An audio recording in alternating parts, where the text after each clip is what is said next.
Good day. We're here in St. Thomas at the Railway City Brewing Company with Paul. First question, how long has Railway City been in business? Just over 3.5 years, almost 4 now. How did you come up with your name? Well, we're in the railway capital of Canada. We're in Railway City. You know, St. Thomas, it was nice and simple, and we put a lot of effort behind the restoration of train stations and museums and wall murals and things like that. So the Railway City is a key component of our community that we live in. How many styles of beer do you brew? It's hard to determine. We pretty much do ales, and then we do a Pilsner, but we also have some fun with some seasonals and one-off batches. So, how many employees do you have here? we have about 7 full-time employees. Does Railway City heat pasteurize? No, we don't. Do you practice high-gravity brewing? No, we don't. What is your brew house capacity? It's a 10 hect brew house. And lastly, I know most micros and some of the macros are on a green initiative kick, and I've read on your website that you guys are actually one of the, from what I've read, fairly greenest companies. What is your green initiatives here? Well, what we do is we do a bypass chiller, which allows us to recapture some of the heat from the wort and allows us to preheat some of our water for sterilization as well as the next brew. The other thing we do is we give all our grains away, spent grains, to the local farmers. We use as much local ingredients as we can, and right now we're in glass bottles, but we will be offering cans soon. So that's another green initiative that we'll be looking at. It's going to reduce our transportation costs. It's going to reduce the cost of the consumer. It's going to give a better life shelf to the product. It's a nice, clean, refreshing summer beer. And especially being based in southwestern Ontario, we have a lot of challenges with getting bars to take the majors off tap and go with something local. And usually an extreme hoppy beer isn't something that they're going to be switching off. You know, they'll have every kind of light beer going on tap, and they'll have the majors because the majors either bought up the tap or, you know, they're catering to that customer. So our Pilsner is a great special event beer. It's a great easy summer drinking beer. It's Actually, it has all the characteristics, just, and it is, I'd say, more hop forward than some of the Pilsners, yet it doesn't have that hoppy kick at the finish either. Yeah. It's actually really nice. Thank you.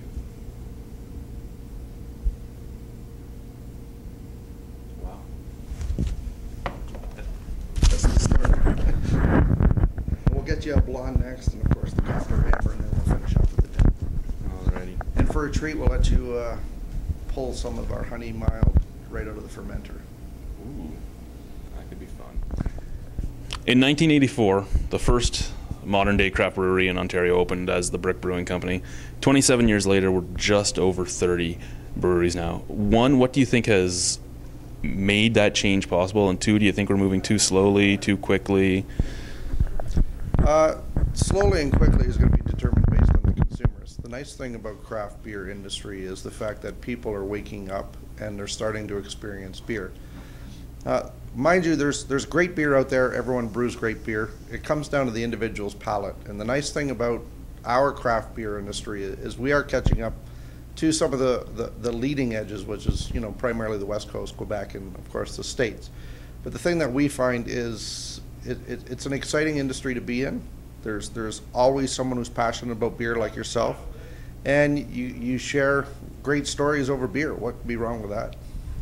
Very true. How has the craft beer industry changed in the almost 4 years you guys have been a brewery?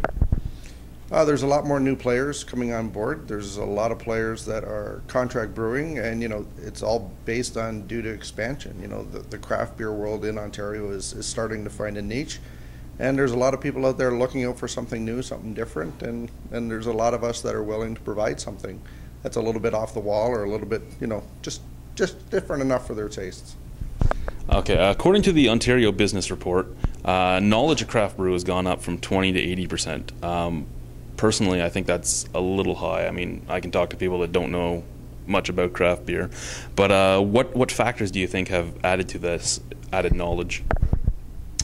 Increased marketing. The other thing is the big guys are starting to wake up to the demand of the craft brewer and the beer drinker themselves, so they're starting to produce some interesting brands themselves, and a lot of it's through marketing. But the nice thing is people are not going to be afraid of having a beer, because sometimes people experience a craft beer that's just not their taste, and next thing you know, they're right off the whole craft beer industry, which is totally incorrect to do. However, more and more people are starting to realize that there's excellent craft beer out there for everyone's tastes, and they just got to find one. And when they do, you know, they really, really take care of it. Yeah, actually, for my viewers, if you guys watch a lot of YouTube reviewers, there are a couple on there that are Ontario Craft Brew sucks, because this beer I had sucked. So right on there. Due to the craft beer market gaining ground, now owning about 5 to 8% of the beer market in Ontario, you're seeing a lot of these pseudo craft brews coming from the big guys. You know, you got your Shock Top and everything else slowly coming in. Granville Island from Molson. I look at it in two ways. One, that it helps because it'll be a stepping stone for some of the people that would never touch a craft beer, but also it hurts real good beer that still doesn't have corn syrup and everything in it. How do you feel on that? Well, one thing that the majors are doing with the brands like Brewing and Rolling Rock and Shock Top is they don't support their mainstream brands as much, and that's where a lot of their sales are actually hurting themselves. But you're right. What's happening is the majors are starting to introduce craft-friendly, oriented, you know, marketing spin, however you want to call it, on a beer, and people are starting to get some marketing support behind trying something different, trying something new, and that is helping the craft beer industry, whether the big guys want to acknowledge that or not. You're right. People are starting to say, oh, okay, I'll give that a try. I've never had a Shock Top before. I've never had a Rolling Rock before. Oh, I've never had a Railway City Brewing. What is that? As soon as you open that door, it's almost like opening up Pandora's box, and that's something that I'm expecting is going to happen in Ontario. So you're going to see a continuation of the growth in the craft beer market. How do you feel the Ontario Craft Brewers Association has helped in the craft beer market? Can't say enough about the OCB, the Ontario Craft Brewers. Being a member of that organization has been definitely a lifeline to a lot of us small, struggling craft brewers. The nice thing about it is we go to another craft brewer who's in the membership, and everyone's willing to help and share, and you know, it's a really dynamic industry, and it's a lot of fun to be part of. And you know, the OCB does a great job with the Discovery Pack, and we're pleased to be part of the next Discovery Pack coming out in the spring, so I look forward to seeing us in that pack. But you know, the whole collective marketing is definitely something that you can't say enough about those guys.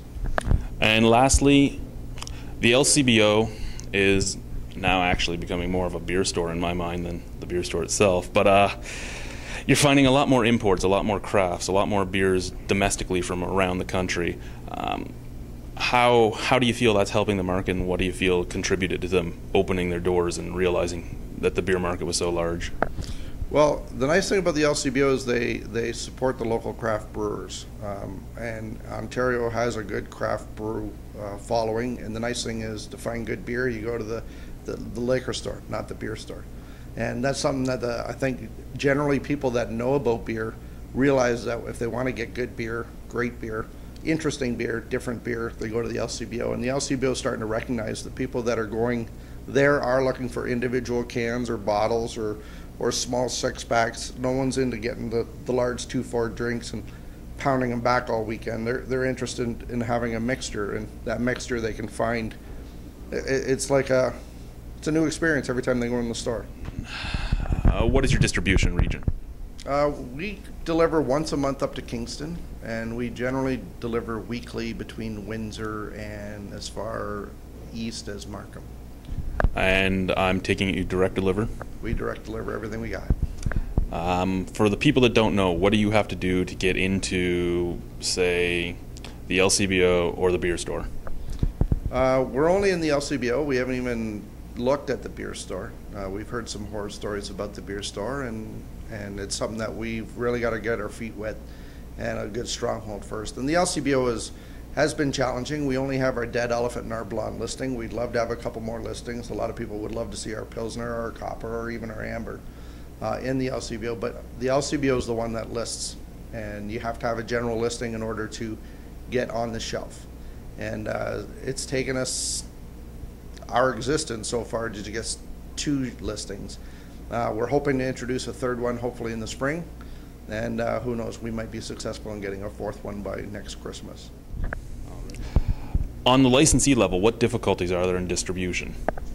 Well, the difficulty with licensees is finding a licensee that's willing to trust a tap to a local craft beer. Obviously, there's lots of kickbacks that are in the industry. The industry doesn't like to talk about it because obviously it's not supposed to be happening, but it does happen.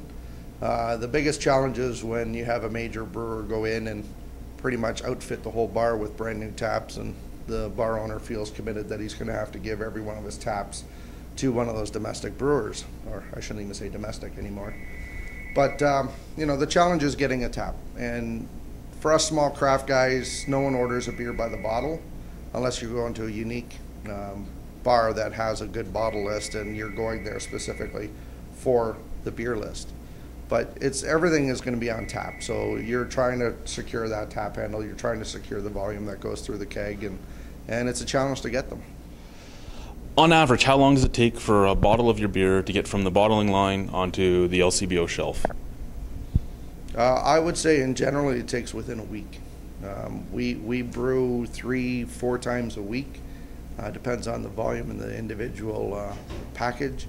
But I can say that our beer is freshest, and we will end up brewing. Usually it's a 2-3 week turnaround.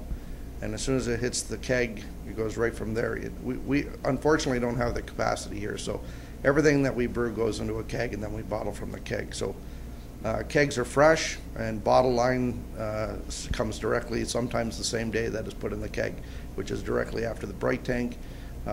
Lately we've been having some challenges to keep up with demand. Throughout the summer it was just horrendous. We couldn't keep up, which is always a nice problem to have. However, when you have customers that are wanting our beer and we're not able to have it, they usually find something else. So it's something that we have to look at. But generally, we're bottling on the Monday, Tuesday, and delivering on the Wednesday. So it's a quick turnaround time. It's unfortunate. Some stores, the guys that are in charge of the beer category in the stores usually are great individuals, and they respect it. Every brewer would love to have it in the fridge, because you as a consumer would love to have a cold beer when you get home right after buying it, right? Yeah. So the fight for fridge space is really, really intense. However, with us being a small brewery, limited filtration, limited bottling capacity, we demand that it be in the fridge. And part of the reason why we're going to be moving to cans soon is the fact that it's just a better product and it gives us some shelf life. But the biggest concern that we have is when we make the deliveries, we talk to the person, yes, it's going to be in the fridge, and then you go back a week or 2 weeks later, and of course it's on the shelf, and you as a consumer don't know any different. You just think that a beer is a beer, and they're all good for warm shelf conditions, and it's not necessarily the case. So you may have a bad experience of a beer, by all means give them another try, but we clearly indicate on the can, on the bottles, to keep refrigerated, and the LCBO, unfortunately, some of the people in the stores believe a beer is beer, and it shouldn't necessarily be refrigerated, because they're used to the majors. The majors pasteurize their beer. The majors are good for years, too. Yeah, exactly. It's usually like Busch and Old Milwaukee. Which could be on the shelf for years. Boxer Ice. Which I don't understand, but. We're here with Mike, one of the brewers here at the Railway City Brewing Company. We're going to be talking craft versus macro. First, what does the term craft beer mean to you? Hands-on and passion. Alrighty. Why, because this is one of the big reasons people give is not buying craft, why is there a difference in price? We're creating smaller batches, which right there is giving you part of an increase, but also we can dictate more of what's going into our brews, where when you start going on a larger scale, sure, you're going to have a reduced cost, but you're also going to have reduced knowledge on where your product's coming from and about your product. Is there a difference in shelf life between the two? I would say so. Okay, now, not everybody knows what is put into the big guys. There's coloring, there's corn syrup, there's rice. A few guys in the States have told us some interesting head retention chemicals, but what other things would be put into a beer that people don't realize?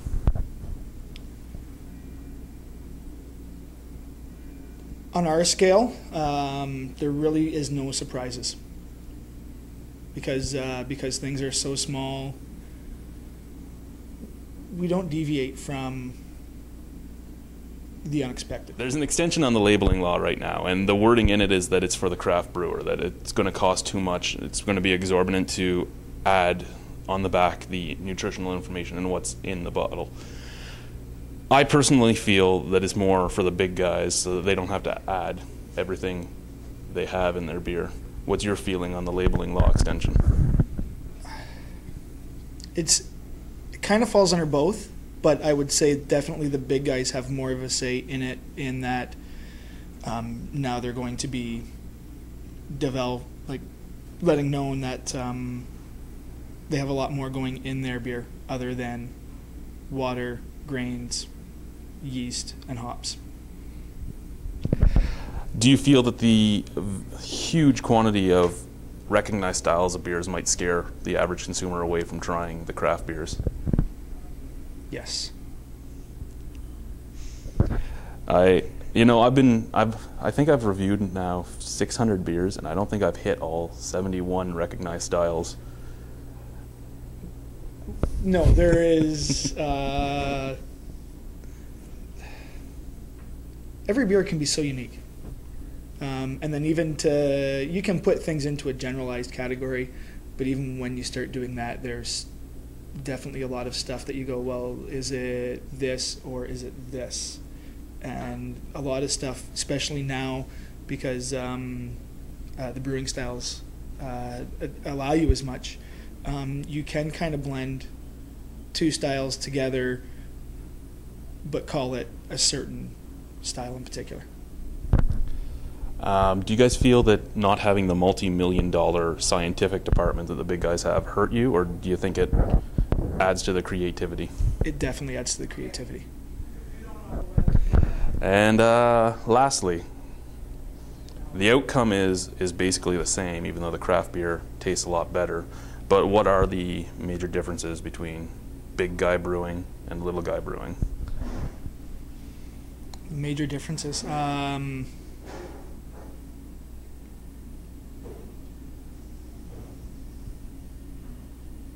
Other than the passion, there's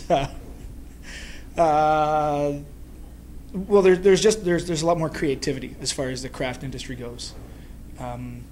You're not going to go through a big guy and be able to find this special one-off batch where you go to any of the microbreweries within Ontario and somebody's going to have a one-off special that they were just experimenting with.